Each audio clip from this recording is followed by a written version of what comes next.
소비자 행동론 15주차 강의를 시작하도록 하겠습니다.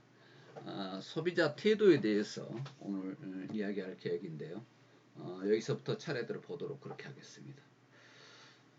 소비자 태도를 정의를 한번 해보도록 하겠습니다. 사전적인 용어를 먼저 보면 되는데요.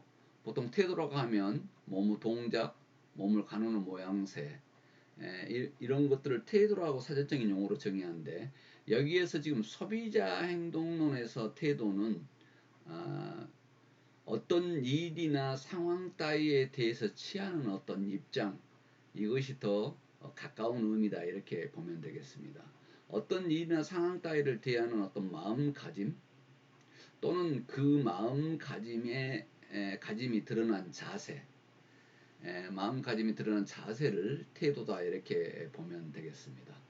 자, 사전적인 용어에서 몸의 동작이나 몸을 가누는 모양새가 아닌 어떤 일이나 상황 따위에 대해서 취하는 입장, 이렇게 이해해 주면 좋겠습니다.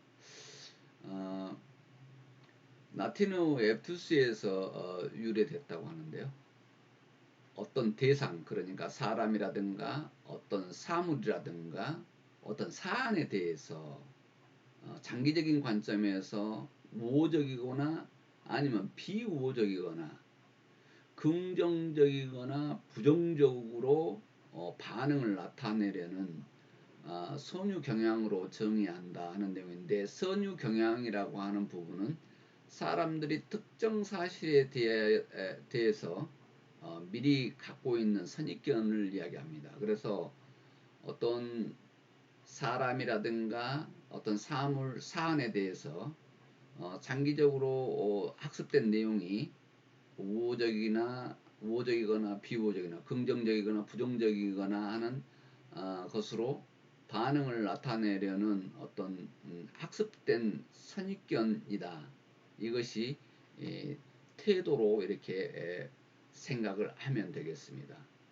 그래서 사람에게 대해서도 어떤 사람은 저 사람은 괜찮아. 왜 괜찮냐면 그동안에 봐왔던 내용으로 선입견으로 봤을 때 괜찮은 사람이었어. 아니야, 저 사람은 아니었어. 어떤 우호적이나 비우호적인 반응을 나타내거나, 아니면 그 어떤 상품에 대해서도 마찬가지입니다. 긍정적이거나 부정적이거나, 어느 브랜드의 어느 상품은 본인의 경험에 의해서 아니면 학습된 내용에 대해서 어떤 선입견으로 좋다, 나쁘다, 이렇게 판단할 수 있습니다. 어떤 사안도 마찬가지죠. 어떤 정치적인 내용도 그런 예가 될 수 있습니다. 어느 당은 어느 부분이 좋아, 어느 당은 어떤 부분이 나빠, 이렇게 하는 어떤 특정 사실에 대해서 미리 갖고 있는 어떤 그런 생각들, 이런 것들이 반응을 나타내는 그런 생각들이 태도다, 이렇게 보면 되겠습니다. 그래서 정서적 학습으로 태도가 형성되는 경우가 있고, 인지적 학습으로 태도가 형성되는 경우가 있는데요. 전체적으로 소비자 행동에서 태도에 대한 연구는 인지적 학습으로 학습 중심으로 발달되어 왔다, 이렇게 생각하면 되겠습니다. 자, 굳이 인지적 학습에 대해서 또 주석을 한번 달아봤습니다. 여러분들이 이해가 어려울 수도 있어서 달아봤습니다. 2개 이상의 아이디어를 연관시키거나 아니면 다른 사람들의 행동을 관찰해서 자신에게 적용하는 것을 인지적 학습이다, 이렇게 이야기하고 있습니다. 그러니까 2개 이상의 아이디어를 연관시키거나 아니면 다른 사람들 행동을 관찰해서 자신에게 적용시키는 것, 이것이 인지적 학습이라고 하는데요. 태도가 형성되는 경우를 봤더니 인지적 학습에서 주로 태도가 형성이 되더라고 하는 부분인데요. 그러나 오늘날에는 정서적 학습으로 태도가 형성되는 경우도 있다는 것을 이제 차차 배우게 되겠습니다. 감정적 학습에 의한 태도가 형성되는 것을 여기서 이야기하고 있는데요. 최근 많은 연구들은 감정이 태도 형성에 더 중요한 역할을 하고 있음을 이렇게 밝히고 있습니다. 그래서 브랜드와 소비자 관계에 관한 어떤 감성, 내 이성 요소 영향을 봤더니 감성 요소가 크더라는 것입니다. 그 인지적 학습에만 우리가 생각할 것이 아니라 이제는 정서적 학습에도 중요한 고민을 해야 된다고 하는 부분인데요. 자동차를 봤더니 이성적인 어떤 요소가 중요할 줄 알았는데 감성적인 요소가 오히려 63%에 이르더라 하는 내용입니다. 또 식품도 봤더니 이성적인 것보다는 감성적인 것에 더 크더라는 것이죠. 잡지 같은 경우도 봤더니 85%가 감성의 지배를 받더라 하는 내용을 여기서 볼 수 있습니다. 사람이 꼭 이성적인 판단만 해서 태도를 형성시키고 할까요? 꼭 그렇지만은 않습니다. 얘를 조금 너무 강하게 표현을 한가 모르겠습니다만 담배 같은 경우는 건강에 안 좋다. 심지어 그냥 암을 유발할 수 있다고까지 담배 케이스에 써져 있는데도 사람들은 피지 않습니까? 피는 사람이 흡연자가 있단 말이죠. 이런 부분은 이성적인 걸까요? 감성적인 걸까요? 어떻게 판단을 해야 될 것이냐 하는 부분이죠. 꼭 이성적이지만 않다는 것에 대해서 우리는 또 그 전주에 또 배웠던 적이 있습니다. 실용적, 기능적인 효익에 의한 태도가 있는가 하면 쾌락적, 감성적 효익에 의한 태도들을 확실히 이렇게 구별하게 해주는 어떤 그런 내용을 볼 수 있습니다. 그래서 소비자 욕구와 열망을 이해하는 것이 어느 때보다도 성공론의 핵심 요소가 되는데, 그래서 지금 여기에서 강조하고 있는 것은 감정이 태도 형성에 더욱 중요한 역할을 하더라 하는 내용이어서 여기에서 이성적인 판단을 주로 하는가 감성적인 판단을 하는가 봤더니 감성적인 판단이 지배적으로 더 높더라는 것을 봤습니다. 여기서 간단한 광고를 하나 보고 넘어가도록 하겠습니다. 감성적인 내용을 강조하는 그런 내용이 되겠죠.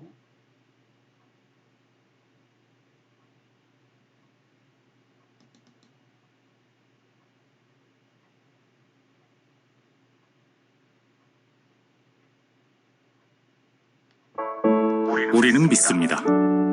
기술만으로는 충분하지 않다고. 더 빠르고, 더 얇고, 더 가볍다는 것. 모두 우리는 믿습니다. 기술이 한 발 물러나 있지 않다고. 모든 게 더 즐거워지고, 비로소 놀라워지는 것이라고. 더 가볍다. 그것이 곧 진보이고 모두 좋지만 새로운 결과를 만들어내는 기술이 한 발 물러나 있을 때 이런 것처럼 모든 게 더 즐거워지고 비로소 놀라워지는 것이라고.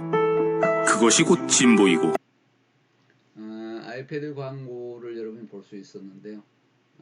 감성적인 부분, 이런 부분을 굉장히 강조하는 어떤 광고를 볼 수 있었습니다.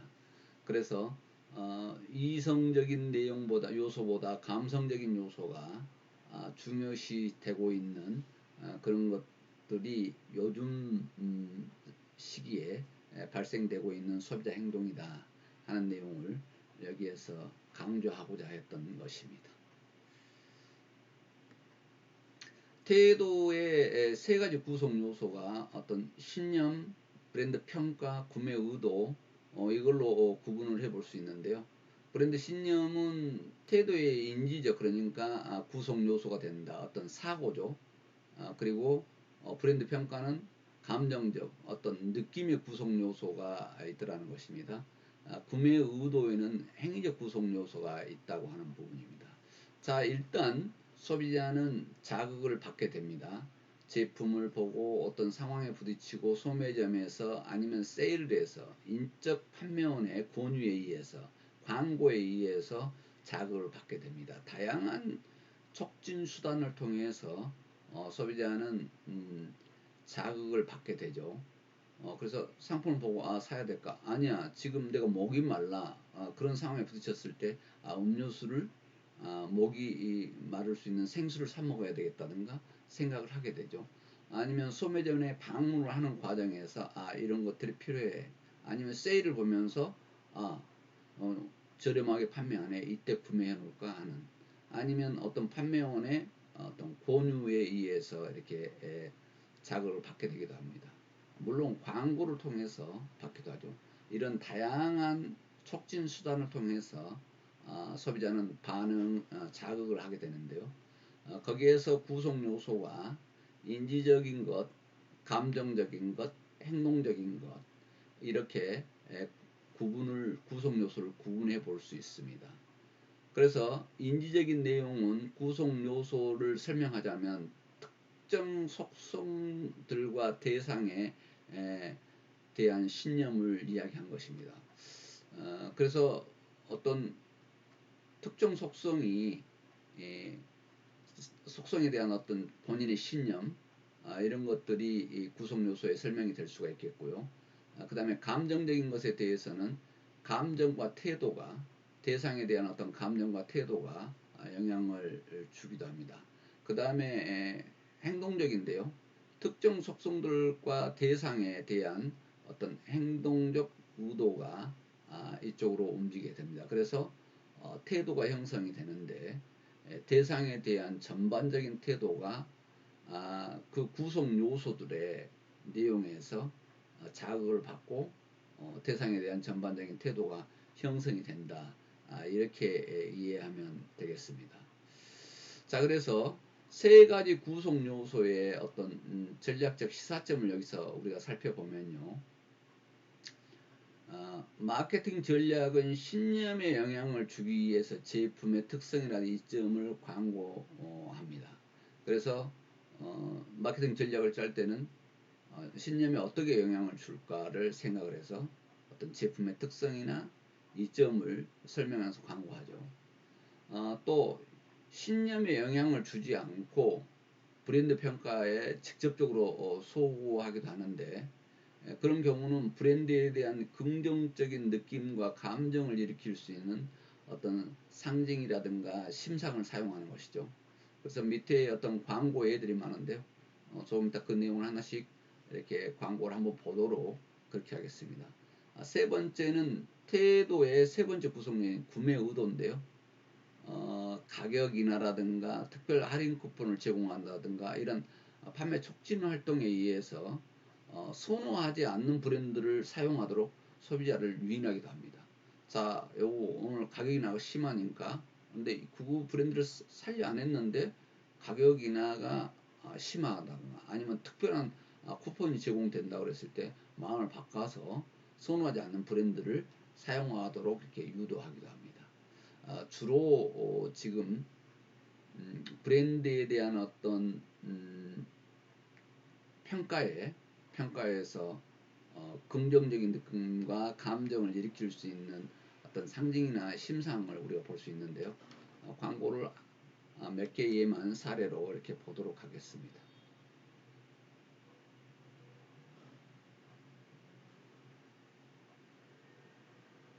깜짝이야, 이거 이쁘다. 야, 이쁘지 않냐, 이거? 야, 그치?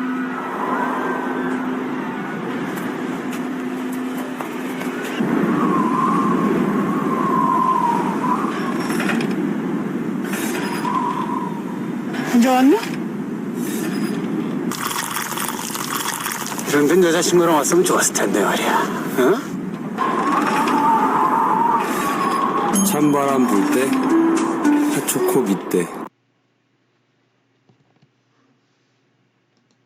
상당히 감정을 일으킬 수 있는 어떤 그런 분위기의 광고다 이렇게 볼 수 있겠죠.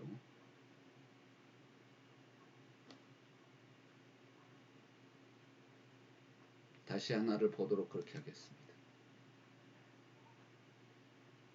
그거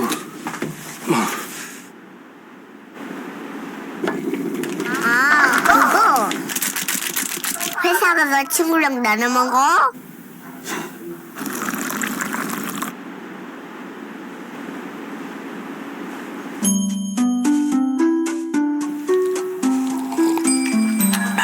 아주 좋아. 친구랑 나눠 먹었지요. 찬바람 불 때, 핫초코 밑때. 이렇게 동료와 같이 먹는 건데 아이들만 먹는 줄 알았더니 성인도 먹는다. 직장의 동료와 함께 정을 나누면서 하는 내용을 볼 수 있었습니다. 하나를 더 보죠.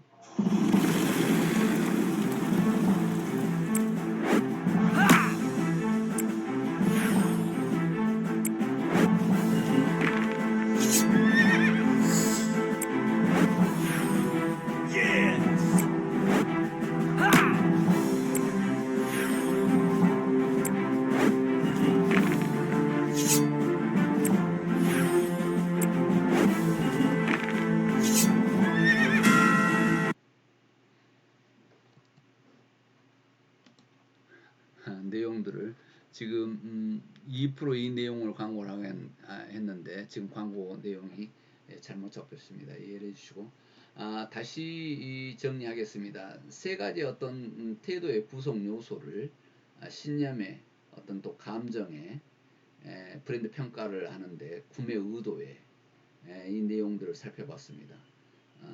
여기에서 소비자는 움직이더라 하는 내용인데요.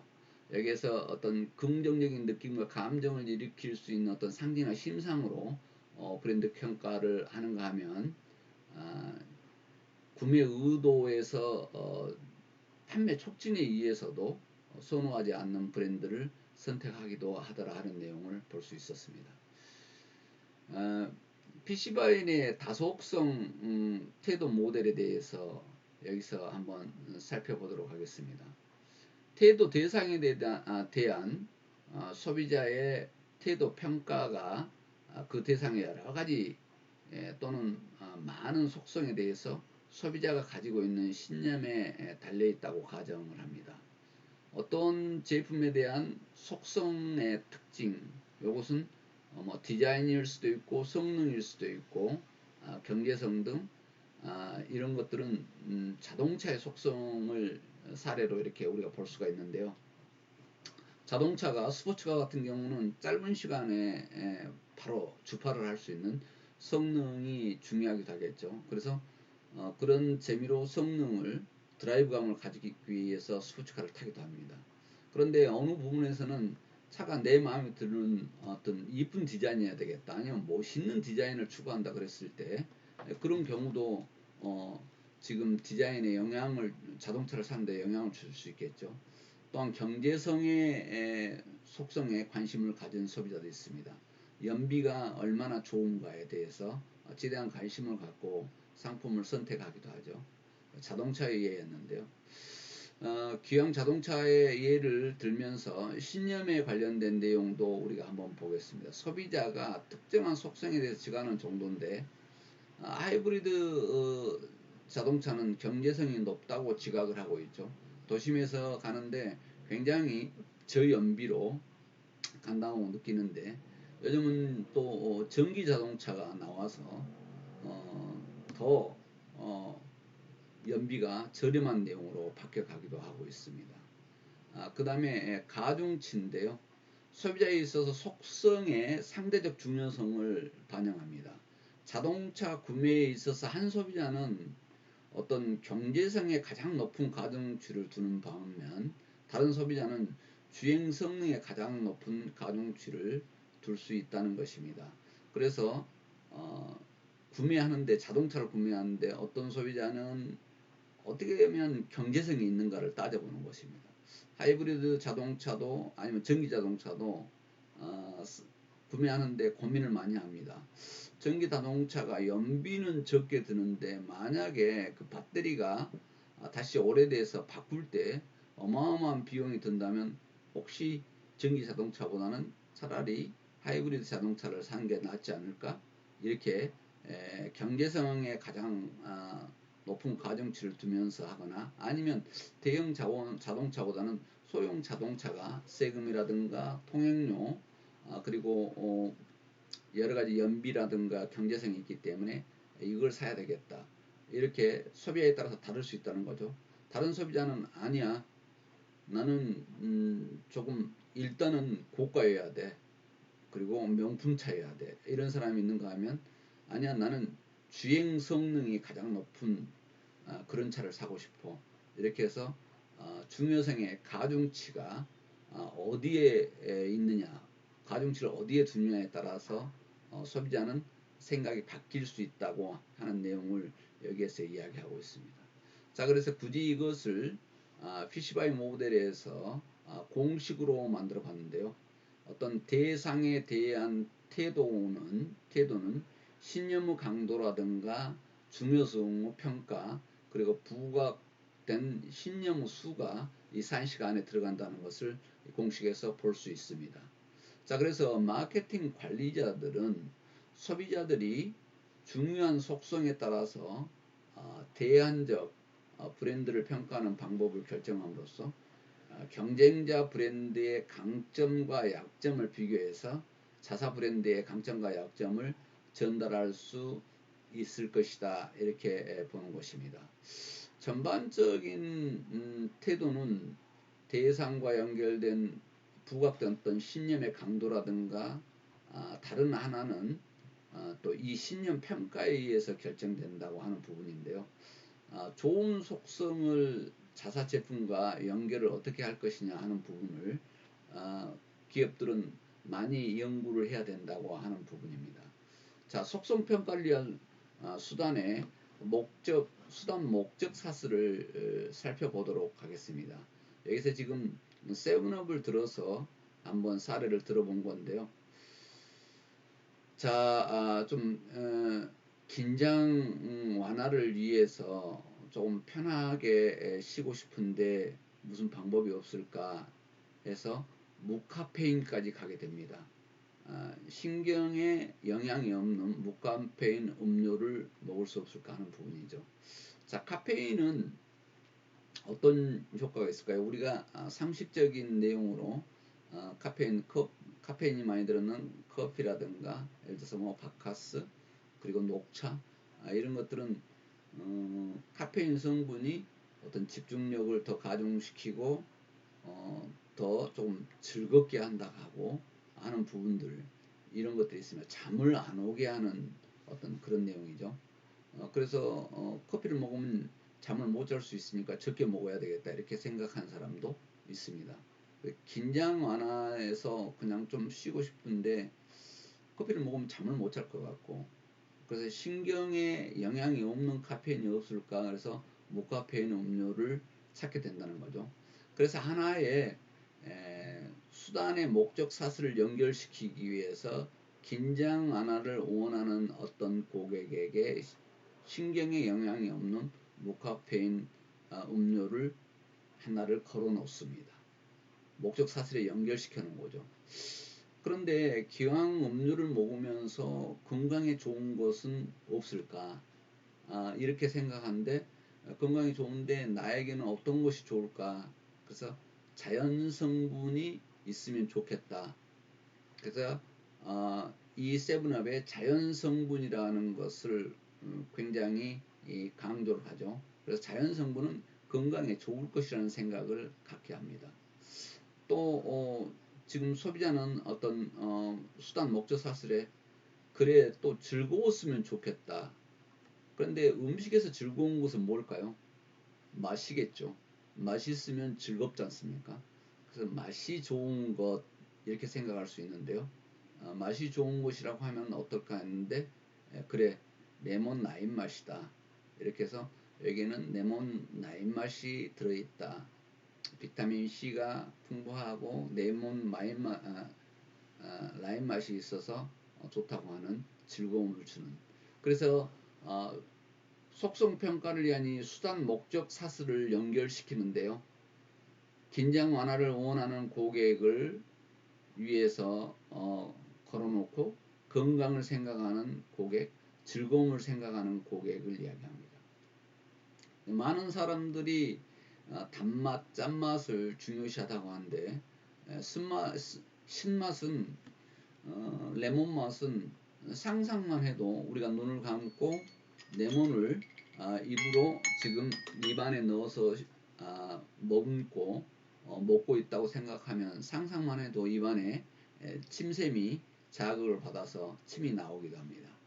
그 정도로 인간은 신맛에도 굉장한 영향을 많이 받는다고 이렇게 이 얘기들 하고 있습니다. 그래서 그런 즐거움까지를 수단 목적 사슬에 연결시켜 놔서 하나의 상품을 선택하도록 만드는 이런 사례를 여기서 지금 한번 볼 수 있었습니다.